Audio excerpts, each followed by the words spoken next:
NASA ने 6 अगस्त को ऐसे 4 लोगों के आवेदन मांगे हैं जो मंगल ग्रह जैसी जगह पर 1 साल तक रहने के लिए तैयार हों।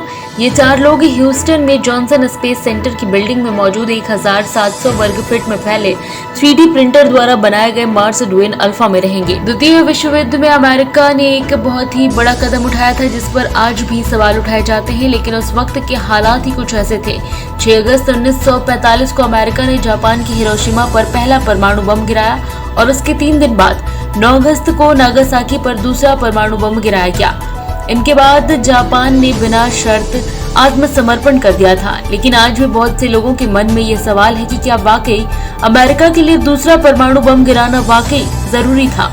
जापान में इस वक्त मिरने लूम्स नामक तूफान ने तबाही मचाई हुई है, जिसके चलते जगह जगह लोग फंसे हुए हैं। सभी लोगों को सुरक्षित स्थान पर पहुंचाने का कार्य तेजी पर है। करीब 29,000 लोगों को देश के पूर्वी तट पर आने वाले तूफान मिरने के चलते सुरक्षित स्थान पर पहुंचाने के आदेश दिए गए हैं। राष्ट्रीय मीडिया ने रविवार को इसकी जानकारी दी।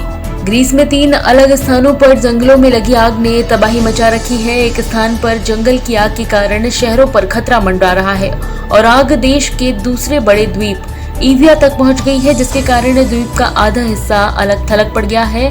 तटरक्षा बल की एक प्रवक्ता ने जानकारी दी कि उत्तरी छोर के निकट समुद्र किनारे क्षेत्र पेफकी पर तटरक्षा बल के 2 पोत समेत कुल 10 पोत जरूरत पड़ने पर और रहवासियों एवं पर्यटकों को वहां से निकालने के लिए तैनात किए गए हैं। अमेरिका में इन दिनों फिर से कोरोना वायरस संक्रमण के मामले बढ़ने लगे हैं। शनिवार को अमेरिका में कोरोना संक्रमण के नए मामलों की संख्या 1 लाख पार कर गई है।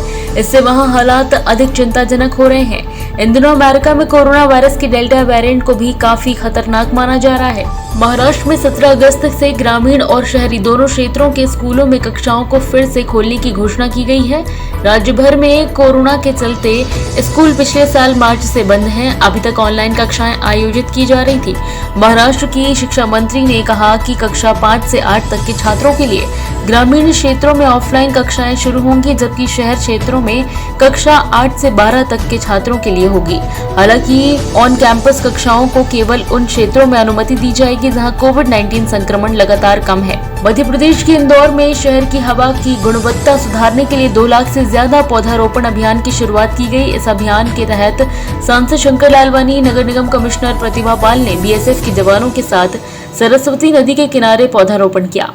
सोमवार की सुबह बिहार में एक बड़ा रेल हादसा टल गया। घटना पश्चिमी चंपारण जिले की है, जहां बेतिया अनुमंडल क्षेत्र में एक पैसेंजर ट्रेन बेपटरी हो गई। हालांकि इस दौरान एक बड़ा हादसा होने से टल गया। मेमो ट्रेन का एक डब्बा पटरी से नीचे उतर गया, जिसके बाद मौके पर अफरा तफरी मच गई। बताया जा रहा है कि बेतिया नरकटियागंज रेलखंड पर कुमारबाग स्टेशन के पास नरकटियागंज से रक्सौल जाने वाली 05-210 नरकटियागंज से खुली थी और अपने समय से ट्रेन कुमारबाग स्टेशन पर पहुंची। लेकिन जैसे ही ट्रेन कुमारबाग स्टेशन से खुली, उसका एक डब्बा अचानक पटरी से नीचे उतर गया। अपने उम्दा अभिनय से फिल्मों और टीवी की दुनिया में अपनी एक अलग पहचान बनाने वाले और लोकप्रिय धारावाहिक प्रतिज्ञा में सज्जन सिंह का अभिनय करने वाले अभिनेता अनुपम श्याम ओझा का रविवार की दरमियानी रात निधन हो गया है। उन्हें 1 हफ्ते पहले गंभीर हालत में मुंबई के गोरगांव इलाके के लाइफलाइन अस्पताल में भर्ती कराया गया था, जहां देर रात उनकी मौत हो गई। 63 साल के अनुपम श्याम लंबे समय से किडनी से जुड़ी समस्या से ग्रसित थे। पेट्रोल डीजलों की कीमतों में आज भी सोमवार को कोई बदलाव नहीं हुआ है। सरकारी तेल कंपनियों ने लगातार 23वें दिन कीमतें स्थिर रखी। हालांकि अनुमान लगाया जा रहा था कि कीमतों में कमी की जा सकती है। क्रूड की कीमतों में नरमी को देखते हुए पेट्रोल डीजल के दाम घटने की उम्मीद की जा रही थी।